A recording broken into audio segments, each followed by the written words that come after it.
Axe the tax. Pensions too low. Leave the EU. Don't we hear these kind of slogans daily?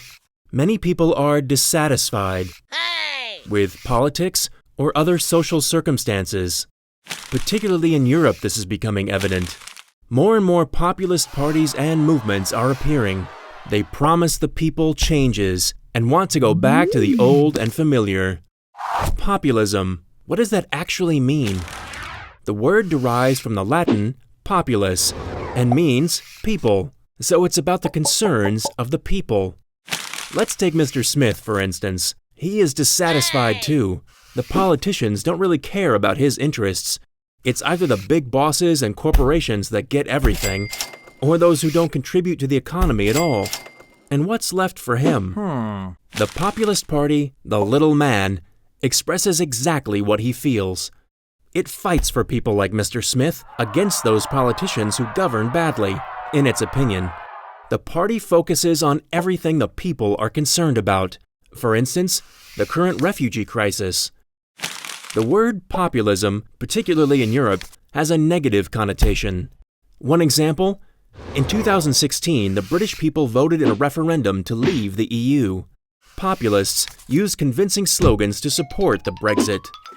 These were simple, clear words that many people found appealing. Shortly after the referendum, it became apparent that many of the slogans weren't entirely true. After a wave of clarification about the consequences of the exit, many voters regretted their decision. When it comes to complicated issues, populists usually provide simple solutions. They reject institutions like banks, influential politicians, large corporations, or mass media, and always have a very strict opinion. You're either for or against them.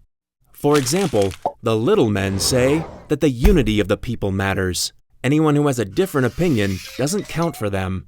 They know what's the right thing for everyone. The actual problem here? What about the opinion of Mr. Thompson, or Mrs. Abood, or that of Alan, or Katie?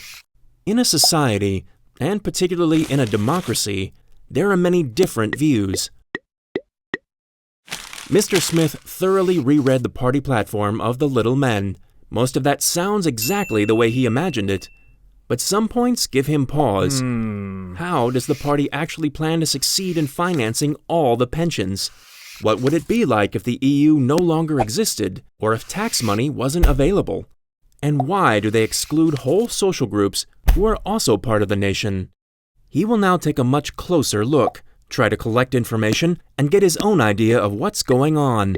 Only then can he decide whether the little men can keep the promises they're making. Because in the end, the simplest solution isn't always the best one.